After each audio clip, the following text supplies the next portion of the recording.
tell me a little bit about the guys recruiting you for South Carolina. Coach Sands, first of all, talk about his abilities as a recruiter and how he worked you to begin with as your area guy. And then Coach Elliott and the relationship that you've built with your future position coach.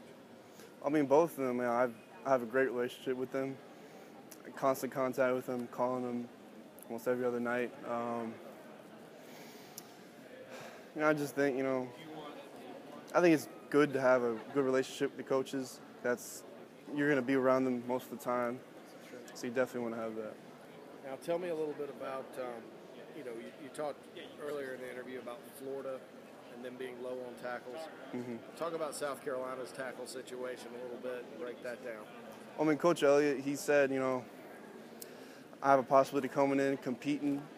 My main goal is to, go in, work my butt off, possibly gain that starting spot. If not, definitely getting in.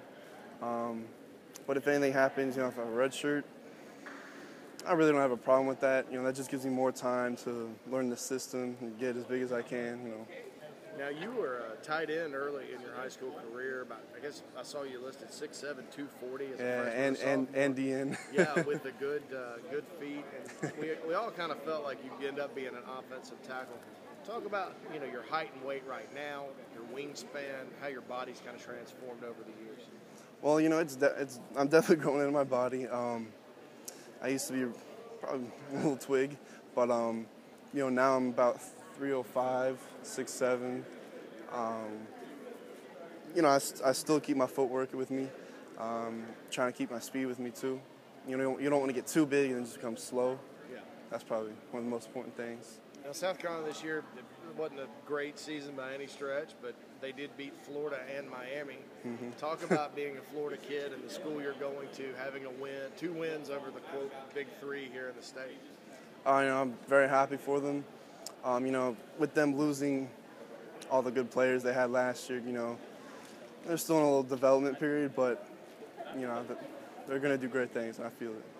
That's why I'm going there. South Carolina as a school, what kind of drew you there as far as the university goes, Columbia, all that good stuff? I mean, just the feeling I got being there, I felt at home.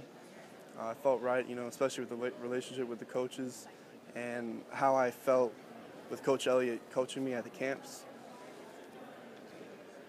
And you did mention earlier you may take a couple of other visits, but should any of the Gamecock fans out there that see this be worried about that or anything?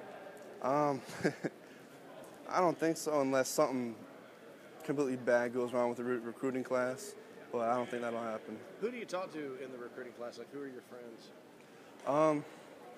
Me and Zach Bailey, we pretty much keep in touch a lot. As offensive linemen, the only two. Hopefully we'll get a couple more before the signing day.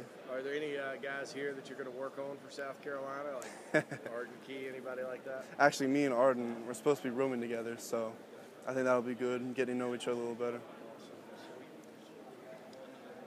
You got some fun ones? Sure. All right, Christian, what did Santa bring you for Christmas? From my car, I actually got a new little radio and a GPS and a couple other things, but those are the two exciting ones. Did you get any Florida gear? No.